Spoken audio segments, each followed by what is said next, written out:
अभी आप सुन रहे हैं महाकाल म्यूजिक 2 का शानदार प्रस्तुति। महाकाल म्यूजिक 2 का नए नए ऑडियो वीडियो देखने के लिए चैनल को सब्सक्राइब करें और बेल आइकन दबाना ना भूलें।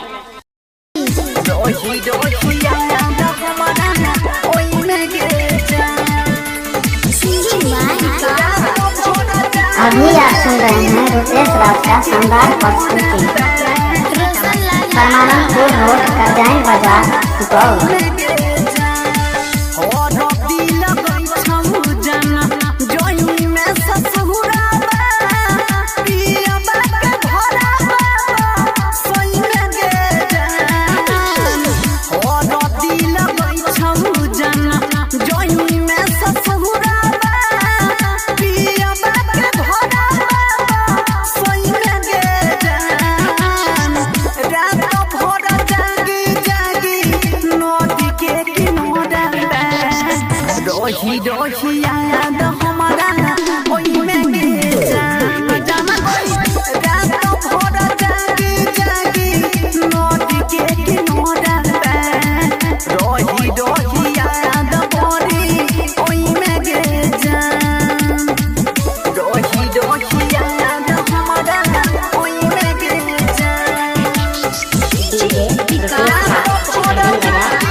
ओखियां से गिरोई हमारा सोची सोची लो डगे सोची लो गेला फूल मिलल चाहे बजे वाला हो डगे ओखियां से गिरोई हमारा सोची सोची लो डगे मुंगिया में कोई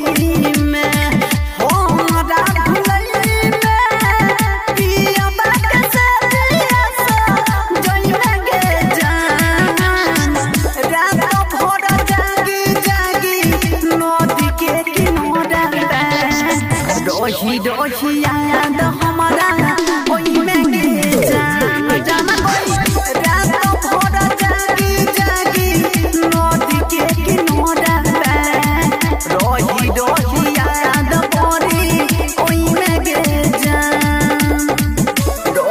रही याद हमारा ओई में 9334848140। दगे अब किया रोसना के देलो ही जोहर दगे देलो ही जोहर दगे पहिले करो होई रही सहा तो पहर दगे अब किया रोसना के देलो ही जोहर दगे गुडू के पाके छौड़ी ओ मरा